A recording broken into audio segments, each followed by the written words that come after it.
Hello, and welcome back to the English Fluency Podcast. I'm David. And I'm Sara. We are so happy to have you here with us today.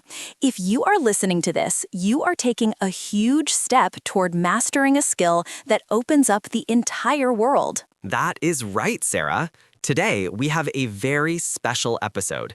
It is practical, it is emotional, and it is absolutely essential. We are talking about ordering food in a restaurant. Now, that might sound simple, like, I want a burger. But we know it is much more complicated than that. Oh, absolutely. It is about confidence. I remember when I first started traveling, I was in a restaurant in London and I was so nervous. My hands were sweating. I was terrified the waiter would ask me a question I didn't understand. I felt so small. I think everyone listening can relate to that feeling. It is the fear of judgment, the fear of making a mistake in public. But here is the truth. Food is the universal language, but English is the key that unlocks the door to that experience. Why is English so important in this context, Sara? Well, think about it. English is the global lingua franca. You could be in Paris, Tokyo, or Berlin. If you don't speak the local language, the default language of hospitality is almost always English. Being able to order food isn't just about nutrition. It is about dignity. It is about getting what you want and enjoying the culture. Beautifully said. It brings to mind a quote by Nelson Mandela. He said, "If you talk to a man in a language he understands, that goes to his head. If you talk to him in his language, that goes to his heart." When we learn English, we are trying to connect with the hearts of the people serving us and the people we are eating with. Exactly. So today is not just about vocabulary lists. It is about problem solving. What do you do when the order is wrong?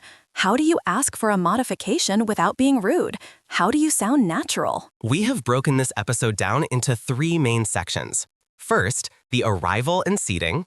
Second, the ordering process with dietary restrictions. And third, the difficult part, handling a problem with your food. We will do a role play for each, and then we will analyze the grammar and the emotion behind it. Let's dive in. But first, let's set the mindset.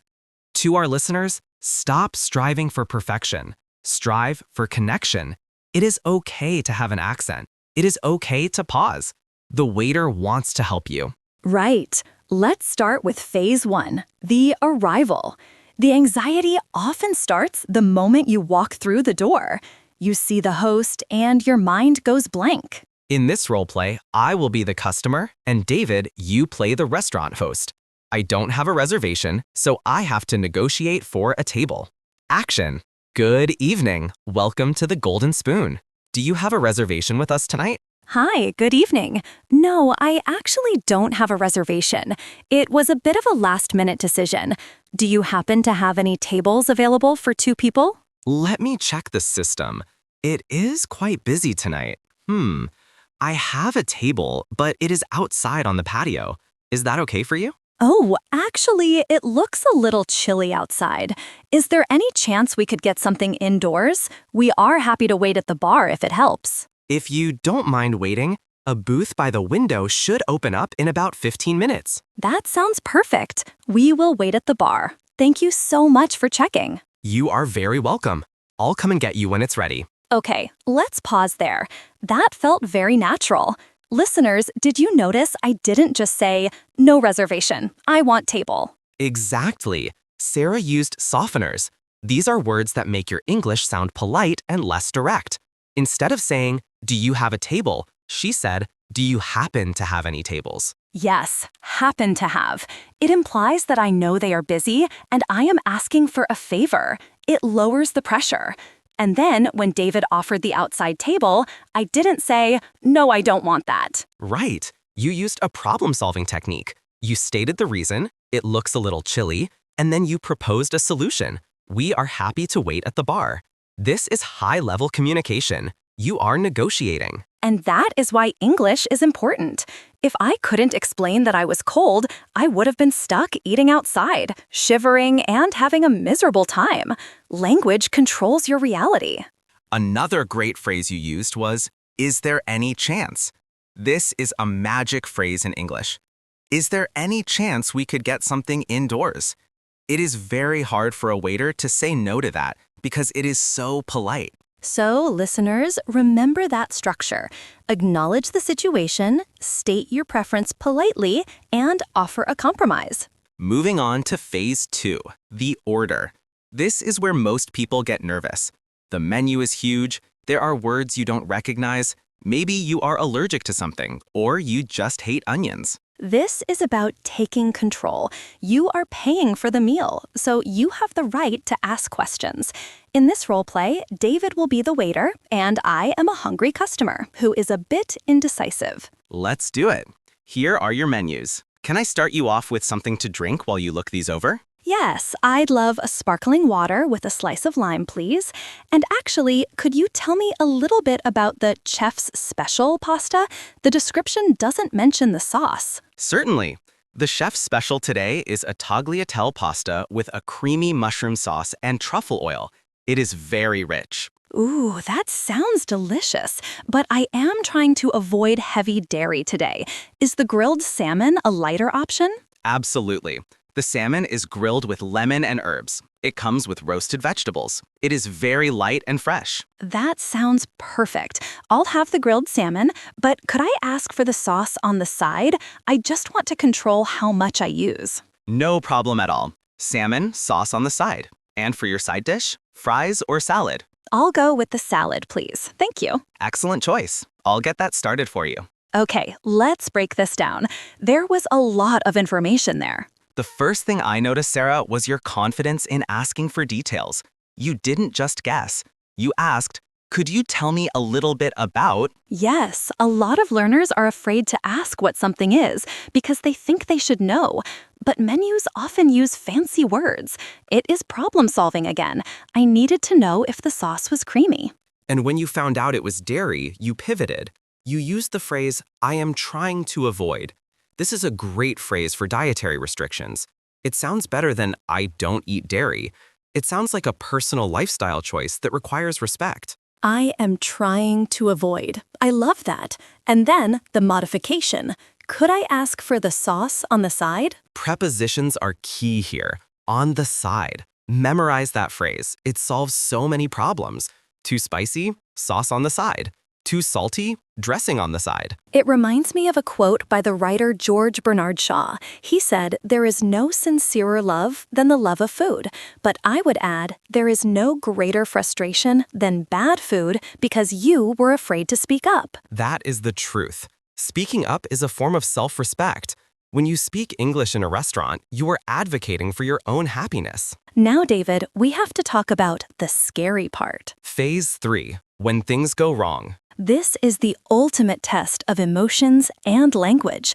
You ordered the steak medium rare and it comes out like an old shoe. Well done. Or the soup is cold. Most learners will just eat the bad food because they don't want a confrontation. But you don't need a confrontation. You just need communication. The tone here is everything.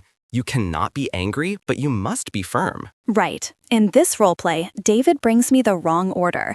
I ordered a chicken burger, but he brings me a beef burger. Let's see how you handle it. Here we are. 1 beef burger with extra cheese and fries. Enjoy. Oh, excuse me. Just a moment. Yes, is everything all right? I'm so sorry, but I think there has been a mix-up. I actually ordered the chicken burger, not the beef burger. Oh my goodness. Let me check my notepad. You are absolutely right. I wrote down chicken. I am so sorry about that. It's no problem at all. I know it's busy in here, but would you mind changing it for me? Of course. I will rush this back to the kitchen immediately. It will just be a few minutes. Can I bring you some more bread while you wait? That would be lovely. Thank you for fixing it. Sara, that was a masterclass in handling a mistake. Listeners, did you hear how she started? She apologized.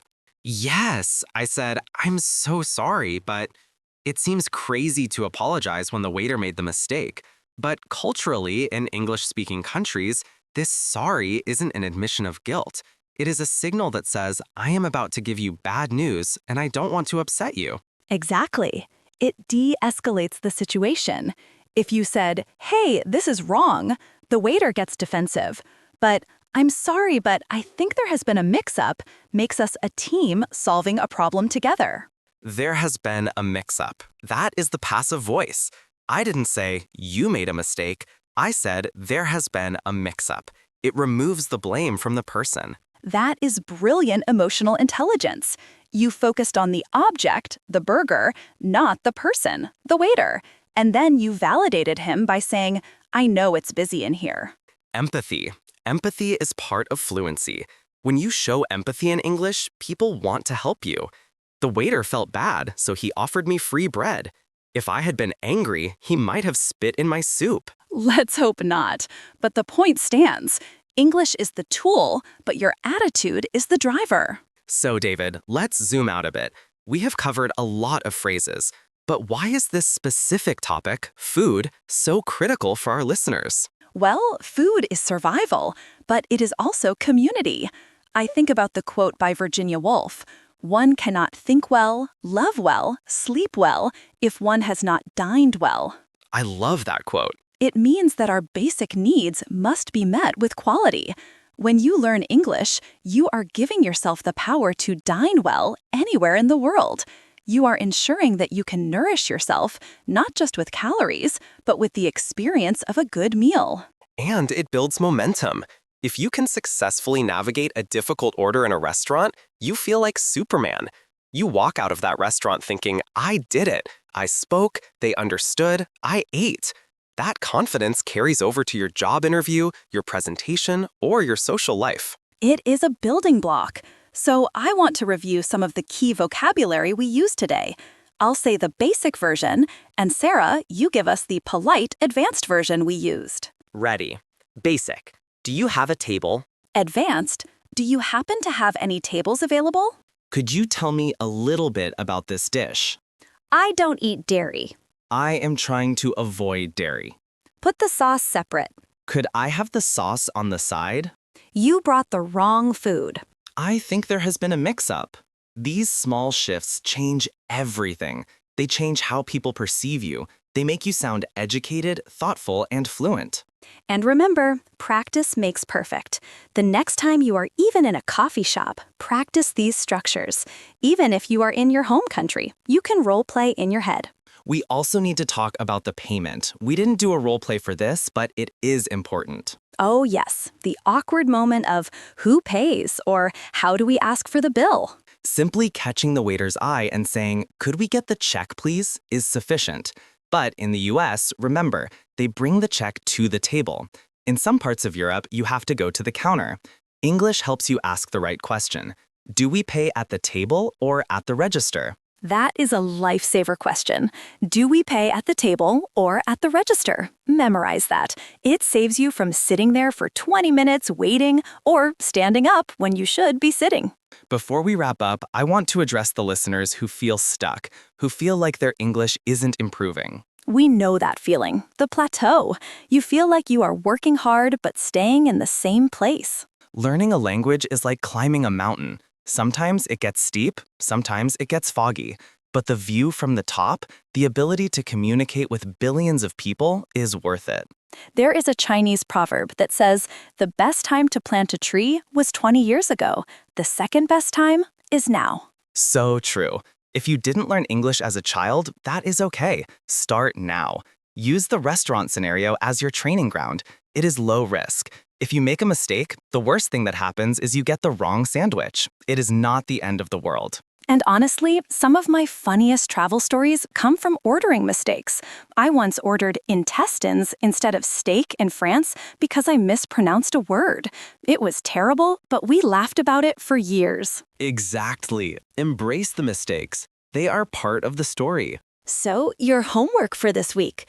Go to a restaurant or even pretend in your kitchen. Record yourself ordering. Listen to your tone. Are you demanding or are you asking?